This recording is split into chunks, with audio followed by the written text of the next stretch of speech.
Buenas, ¿cómo están? Vamos a trabajar hoy la clase de equilibrio conjunto del mercado de bienes y de dinero, y vamos a analizar los efectos de política. Lo que vamos a hacer básicamente es mezclar o ver cómo funcionan juntos el mercado de bienes, que estuvimos estudiando a partir de la teoría keynesiana, y el mercado de dinero. Para eso vamos a trabajar con un modelo que se llama ISLM, que en 1937 John Hicks propuso la formalización del pensamiento de Keynes, estilizando lo que a su juicio fue el aporte más importante, es decir, la descripción conjunta del mercado de bienes y de dinero. Acuérdense que para los clásicos el mercado de dinero, digamos, era neutro, el dinero tenía una función neutral, solo se usaba para consumir, y en ese sentido no tenía impacto o efectos sobre el mercado de bienes. En cambio, para Keynes, el mercado de dinero funciona a partir de la demanda y la oferta de dinero, y dentro de la demanda tenemos los diferentes motivos por los cuales se demanda dinero. Y entre esos motivos está el motivo de especulación, que se relaciona con los activos financieros. Entonces, a partir de esa situación es que el efecto, digamos, el mercado de dinero tiene efectos en la tasa de interés, y como nosotros ya sabemos, la tasa de interés a su vez tiene efectos en el consumo y en la inversión. Bueno, su análisis fue ampliado por Alvin Hansen, y en conjunto denominaron el modelo ISLM a su formalización. También se llama modelo Hicks-Hansen. La macro ha hecho grandes progresos desde esa época, pero este modelo, a pesar de que es súper sencillo, se sigue enseñando y se sigue utilizando porque en definitiva es un muy buen predictor de lo que va a suceder en la economía ante diferentes shocks o políticas económicas. Muy bien, vamos a trabajar primero con la deducción de la curva IS, que es la que se deriva del mercado de bienes, y lo vamos a hacer en dos pasos. Primero vamos a mostrar que la inversión es función de la tasa de interés, y vamos a hallar las combinaciones de ingreso y tasa de interés que mantienen el mercado de bienes en equilibrio. Entonces, hasta ahora nosotros suponíamos que la tasa de interés es una variable exógena, que no tiene otras variables que dependan de ella o que influyan en ella, perdón. Sin embargo, la tasa de interés sin embargo, la inversión depende de la tasa de interés, ya que la inversión disminuye cuando la tasa de interés aumenta y viceversa. Cuanto más alta es la tasa de interés, más caro es el préstamo que deben tomar los empresarios para invertir. Ustedes piensen que las empresas apalancan sus inversiones con préstamos. Entonces, la tasa de interés es el costo del préstamo para ellas. Cuanto más alta es la tasa de interés, más caro es el préstamo, entonces menos préstamos se toman, y con eso menos inversión. Esto nos permite configurar una ecuación de inversión donde vamos a tener dos componentes, uno que va a ser un componente autónomo e independiente de cualquier otra variable, y otro que va a depender de la tasa de interés, donde B es un parámetro de sensibilidad que muestra la sensibilidad de la tasa de interés a las variaciones de la inversión, y es mayor que cero. Entonces, nuestra ecuación tiene una ordenada al origen y tiene una pendiente que es B. Y tiene, digamos, una pendiente negativa por el signo negativo que tenemos acá. Cuanto mayor sea B, mayor es el aumento de la inversión ante una caída en la tasa de interés. O sea, mayor es la reacción de la inversión.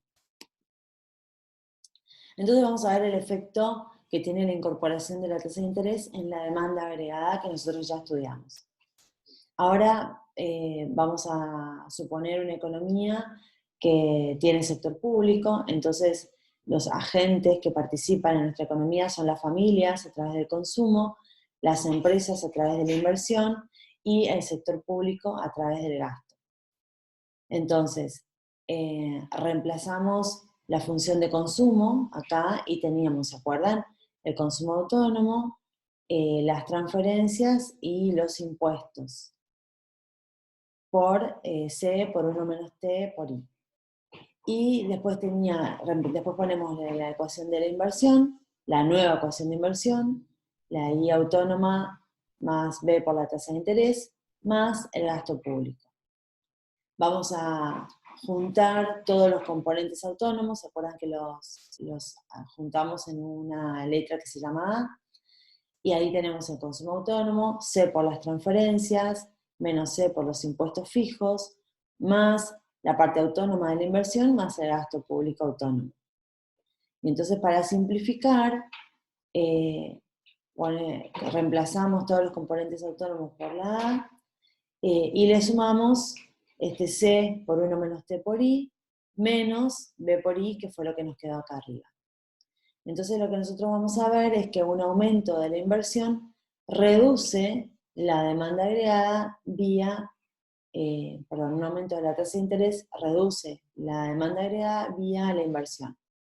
Porque ahora lo que tenemos es que la parte de los componentes autónomos, porque esto sigue siendo autónomo, no está multiplicando ahí, o sea que nosotros lo podríamos juntar con la A, como está por acá, ¿sí?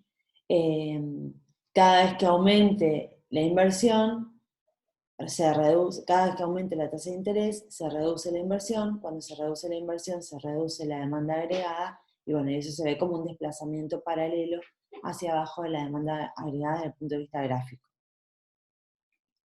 Muy bien, la condición de equilibrio es que el ingreso es igual a la demanda agregada, reemplazamos la ecuación de demanda agregada por esto que tenemos acá, y empezamos a trabajar para despejar el ingreso de equilibrio. Entonces, separamos los componentes autónomos de esta parte, pasamos C por 1 menos T por I al otro miembro para que esté junto con la Y. Ahora tenemos la menos Y, podemos sacar factor común y nos va a quedar 1 menos C por 1 menos T, igual a los componentes autónomos menos B por la tasa de interés. Entonces pasamos esto que está multiplicando la Y, lo pasamos al otro miembro dividiendo y nos queda 1 sobre 1 menos C por 1 menos T multiplicado por A menos B por la tasa de interés. Y entonces lo que tenemos acá es el multiplicador de los componentes autónomos. Muy bien, gráficamente, ¿cómo hacemos la deducción de la curva IS, que es lo que queremos analizar ahora y que queremos utilizar? Partimos de una demanda agregada 1, con un nivel de equilibrio que se corresponde con un ingreso de equilibrio I sub 1. En esta demanda agregada 1 tenemos un nivel determinado de componentes autónomos, la propensión marginal a consumir, la tasa impositiva, el ingreso, y B por la tasa de interés 1. Lo que vamos a hacer es modificar la tasa de interés, ¿sí? Entonces vamos a suponer que la tasa de interés baja. Cuando baja la tasa de interés, pasamos de esta ecuación a esta ecuación. ¿Qué sucedió? Bajó la tasa de interés, aumentó la inversión, aumentó la demanda agregada, y con eso tenemos un nuevo nivel de demanda agregada que determina un nuevo nivel de ingreso de equilibrio. Ahora, esta información la vamos a proyectar en el panel de abajo. En el panel de abajo vamos a ubicar la tasa de interés 1 y el nivel de ingreso de equilibrio 1, y ese va a ser el primer punto de nuestra recta. Y después nosotros dijimos, baja la tasa de interés, o sea que vamos a fijar una tasa de interés por debajo de I sub 1, acá en I sub 2, proyectamos ese valor y proyectamos el ingreso de equilibrio que produce ese cambio de la tasa de interés. Y ahí tenemos el segundo punto de nuestra recta IS. Unimos los dos puntos y ya podemos observar la forma que tiene, la curva o recta IS. De manera que cambios en la tasa de interés van a provocar movimientos a lo largo de la curva IS, ¿sí? La curva IS muestra las combinaciones de tasa de interés e ingreso con los cuales la demanda agregada es igual a la renta. o sea, con los cuales hay equilibrio en el mercado de bienes. Muy bien. Vamos a repasar entonces.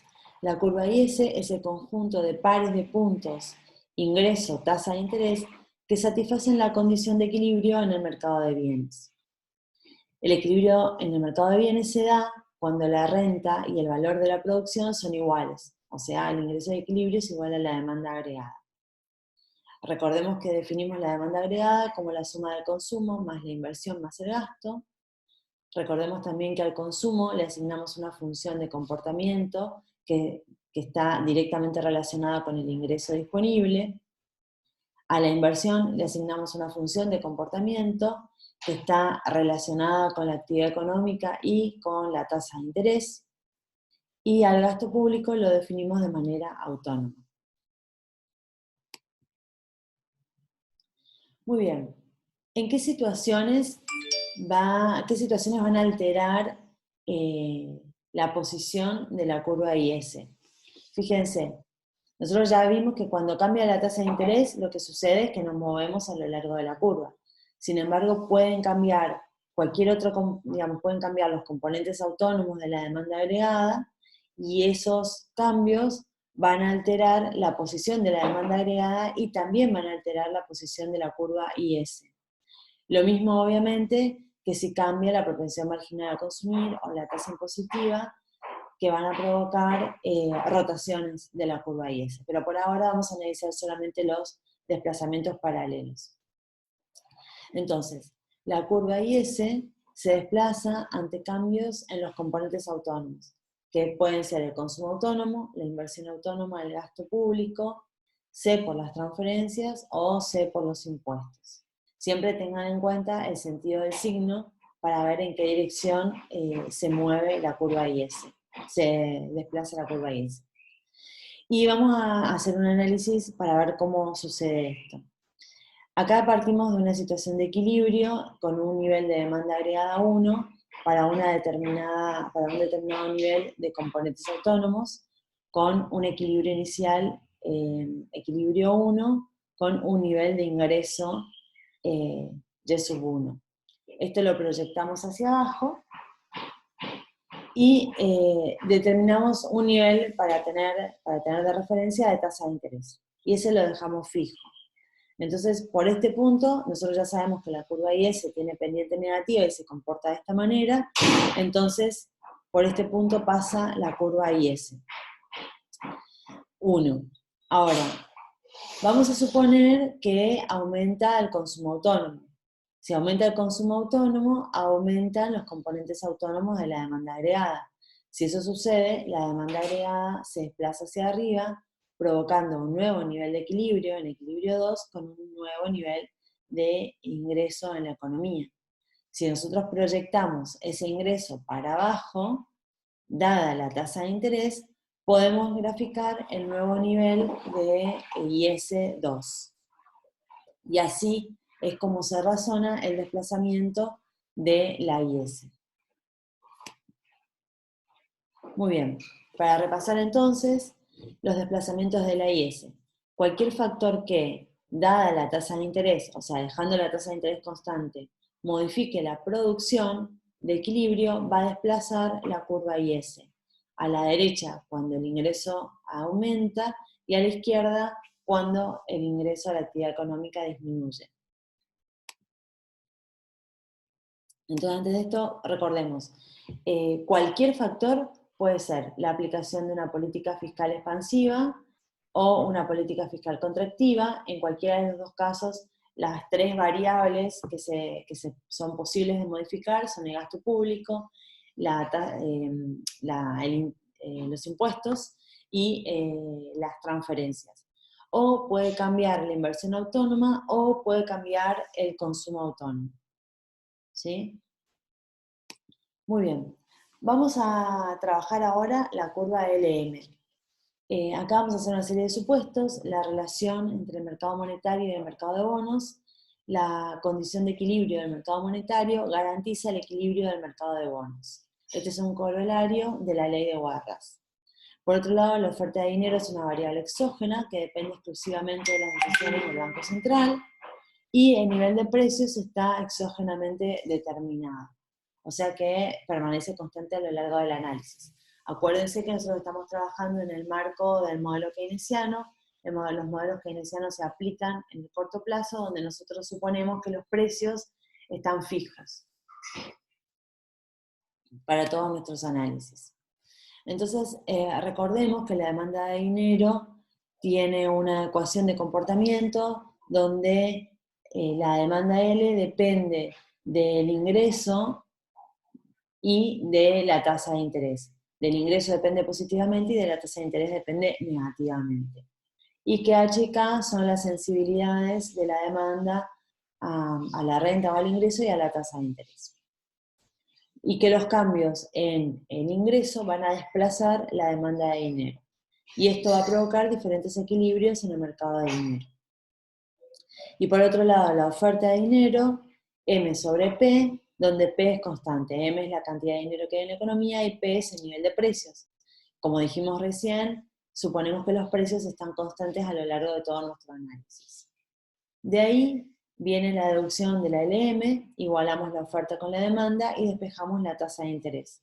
Cuando hacemos eso, nos queda una ecuación como la que vemos acá, y que sería la ecuación que representa a la LM. Nosotros vamos a hacer la deducción gráfica de la LM y vamos a hacer dos paneles. En este caso vamos a partir de este lado, del lado derecho, digamos, a partir de una situación de equilibrio del mercado de dinero, equilibrio 1, con un nivel de oferta y un nivel de demanda, que determinan una tasa de interés de equilibrio y sub 1. La proyectamos hacia este panel y vamos a suponer un nivel de ingreso de actividad económica y sub 1. Y ahí vamos a Y sub 1. Y ahí le vamos a poner el primer punto, nuestro equilibrio 1. Acuérdense que el nivel de ingreso de equilibrio está presupuesto adentro de la demanda, ¿sí? Acá. Entonces vamos a imaginarnos que aumenta el ingreso de equilibrio. Cuando aumenta el ingreso en la economía, eso produce un aumento de la demanda de dinero en la economía, con lo cual nuestra curva L se desplaza a L2 con un nuevo nivel de ingresos y obviamente provocando un nuevo nivel de equilibrio que determinará una nueva tasa de equilibrio más alta que la primera. Entonces, proyectamos un nivel de ingresos mayor, I sub 2 mayor que I sub 1, lo proyectamos para arriba, proyectamos la tasa de interés nueva hacia este panel y tenemos nuestro segundo punto de equilibrio, y con eso unimos los dos puntos y obtenemos la recta LM. Entonces, si aumenta la actividad económica, la renta o el ingreso, como le queramos decir, de Y1 a Y2, la demanda se desplaza hacia arriba, ya que aumenta la demanda de dinero por el motivo de transacción. Y en LM se ven los puntos de equilibrio, el original y el final. La pendiente de LM va a depender de la sensibilidad de la demanda a la tasa de interés y a los ingresos. Entonces, cuando cambia el ingreso, la actividad económica, nosotros nos movemos a lo largo de la curva LM. Y cuando cambia cualquier otro factor que altere la posición de equilibrio del mercado de bienes, que en este caso van a ser solamente políticas monetarias, expansivas o contractivas, eso va a cambiar la posición de la LM. Vamos a ver cómo. Repasemos un poquito. La curva LM es el conjunto de pares de puntos, tasa de interés y ingreso, o ingreso, tasa de interés, que satisfacen la condición de equilibrio del mercado monetario. El equilibrio del mercado de dinero se da cuando la oferta, o sea, la cantidad de dinero es igual a la demanda de dinero. Definimos M sobre P como la oferta real y suponemos que tiene un comportamiento exógeno que está controlado por el Banco Central. Definimos la demanda de dinero como una demanda real de dinero y le asignamos una función de comportamiento donde la demanda se mueve positivamente con el ingreso y y negativamente con la tasa de interés, para reflejar los motivos que planteaba Keynes, el motivo especulación y el motivo transacción y precaución. Muy bien, vamos a graficar o tratar de entender cómo funcionan los desplazamientos de la LM. Vamos a partir de una situación de equilibrio, en equilibrio 1, con un nivel de demanda de dinero y un nivel de oferta inicial. Como vimos recién, los cambios de la demanda de dinero lo que hacen es que nos movamos a lo largo de la curva LM, por lo tanto, la única situación que puede alterar el equilibrio del mercado de dinero es que se aplique alguna política monetaria expansiva o contractiva. Entonces, en equilibrio 1 tenemos un determinado nivel de ingresos, que lo dejamos fijo, y tenemos una tasa de interés de equilibrio que la proyectamos al panel que corresponde. Y ahí marcamos nuestro equilibrio 1 y trazamos nuestra LM, que ya sabemos que tiene pendiente positiva. Muy bien. Ahora, vamos a imaginarnos que se aplica una política monetaria expansiva, con lo cual aumenta la cantidad de dinero en la economía y pasamos a este nivel de oferta de dinero. Dada la demanda, tenemos este nuevo nivel de equilibrio con una tasa de interés más baja. Proyectamos esta tasa de interés a este panel y podemos trazar nuestra nueva LM desplazada hacia abajo. Entonces, si aumenta la oferta de dinero, la tasa de interés cae para equilibrar nuevamente el mercado de dinero. Y dada el nivel de renta o de actividad económica, la LM se desplaza hacia abajo, de LM1 a LM2. Muy bien, para repasar entonces. Desplazamientos de la LM, cualquier factor que, dado el ingreso, modifique la oferta de dinero, o sea, políticas monetarias expansivas o contractivas, desplazan la curva LM. A la derecha y abajo, cuando aumenta la cantidad de dinero, M sobre P, acuérdense que P está constante, por eso escribimos solo M en este caso, que eso puede suceder cuando se aplican políticas monetarias expansivas. Por ejemplo, a través de la compra de divisas, la compra de bonos, la baja de los encajes o la baja de la tasa de redescuento. Y a la izquierda y arriba, cuando la oferta de dinero disminuye. Que en ese caso sería por la aplicación de política monetaria contractiva. Muy bien, estamos en condiciones de graficar el equilibrio conjunto del mercado de dinero y el mercado de bienes. Ya sabemos la forma que tiene la IS y la forma que tiene la LM. Las graficamos en el panel que tenga tasa de interés y renta o producción.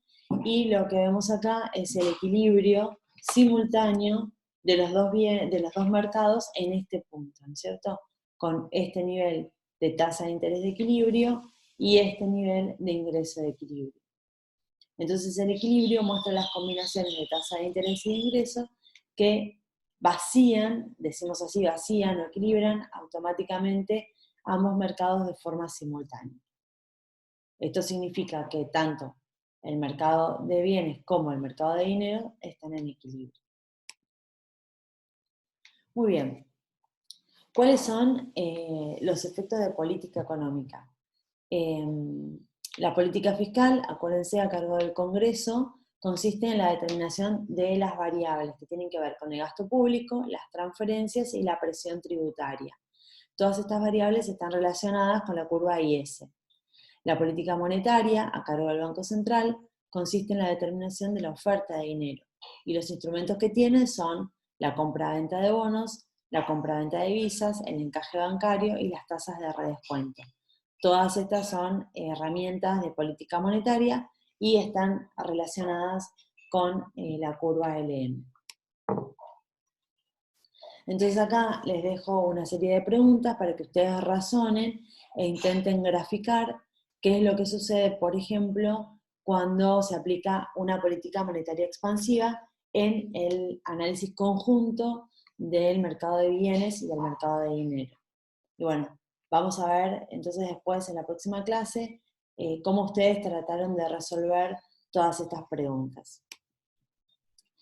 Para responderlas tienen un método que consiste primero en preguntarse cómo afecta el cambio a las relaciones de equilibrio y en qué mercado, si la variable afecta al mercado de bienes o si la variable afecta al mercado de dinero, y cuál es el sentido en el que se desplazan las curvas y qué efecto tiene eso en el modelo ISLM. Y obviamente identificar claramente qué efectos producen esos desplazamientos en el equilibrio y describir todo el proceso. Acá tenemos una síntesis, acá van a tener una ayuda a memoria de los efectos de política. Fíjense, la política monetaria expansiva desplaza el M a la derecha, la política monetaria contractiva desplaza el M a la izquierda, la política fiscal expansiva desplaza IS hacia la derecha, y la política fiscal contractiva desplaza IS a la izquierda. Y en este caso hay dos temas que está bueno analizar, que son los déficits del sector público y el efecto expulsión. Acá tienen un resumen de lo que acabamos de hablar y los razonamientos que deberían hacer en cada caso. Por último, les quiero contar de qué se trata el efecto expulsión o desplazamiento, que tiene lugar cuando el gasto público, los déficits presupuestarios o la deuda pública reducen la cantidad de inversión de las empresas. Existen dos condiciones generales para que se produzca este efecto. El gasto público puede expulsar la inversión privada debido a las limitaciones de recursos, o el efecto puede darse cuando los aumentos de tasa de interés reducen la inversión privada. Así que son dos situaciones que pueden provocar este efecto de expulsión a partir de utilizar políticas fiscales expansivas. Y bueno, los dejo para que ustedes analicen combinaciones de políticas y qué efectos tienen en la economía, o cuando estamos buscando generar algún efecto particular, qué combinaciones podemos hacer. Por ejemplo, en ciertas oportunidades la política fiscal y la política monetaria se combinan con un objetivo común. Por ejemplo, reducir el déficit fiscal con una política fiscal contractiva, pero nosotros sabemos, esto sucedería acá, digamos, pasar de IS1 a IS2, esto lo que va a provocar es una reducción en el ingreso. Fíjense que pasaríamos a este punto. Como ese es un efecto no deseado, se puede aplicar una política monetaria expansiva donde nosotros lo vamos a ver como un desplazamiento de la LM, que busque sostener ese nivel de ingreso de equilibrio. Y entonces nos movemos hasta este punto, digamos. El resultado final va a ser que se mantuvo el ingreso a la actividad económica, pero con una reducción de la tasa de interés. Lo cual es muy bueno, porque la tasa de interés, acuérdense que mejora el consumo y mejora la inversión. Y otro efecto de política puede ser una política fiscal expansiva, que tiene como resultado un aumento del ingreso de equilibrio y de la tasa de interés. Lo que pasa es que cuando aumenta la tasa de interés, acuérdense que se reduce la inversión, entonces ese es un efecto no deseado.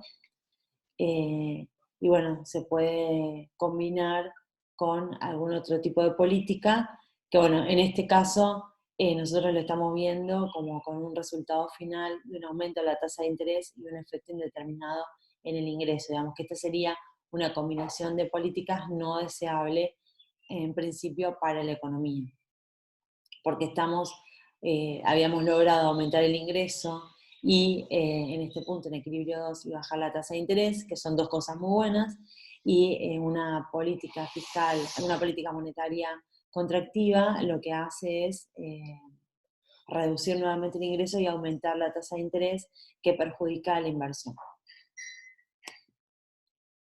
Muy bien, las consideraciones finales tienen que ver con analizar un poco qué tan bueno es este modelo para representar la realidad, y en este sentido lo que podemos decir es que los supuestos y las simplificaciones deben ser razonables. Si bien suponer que existe un solo bien en la economía es falso, desde el punto de vista empírico, es una afirmación razonable, ya que si agregamos más bienes al modelo, este arroja los mismos resultados. O sea que si lo podemos mantener simple con buenas conclusiones, hay que mantenerlo simple, digamos, no sirve de nada aumentarle el grado de complejidad si no va a explicar más el modelo.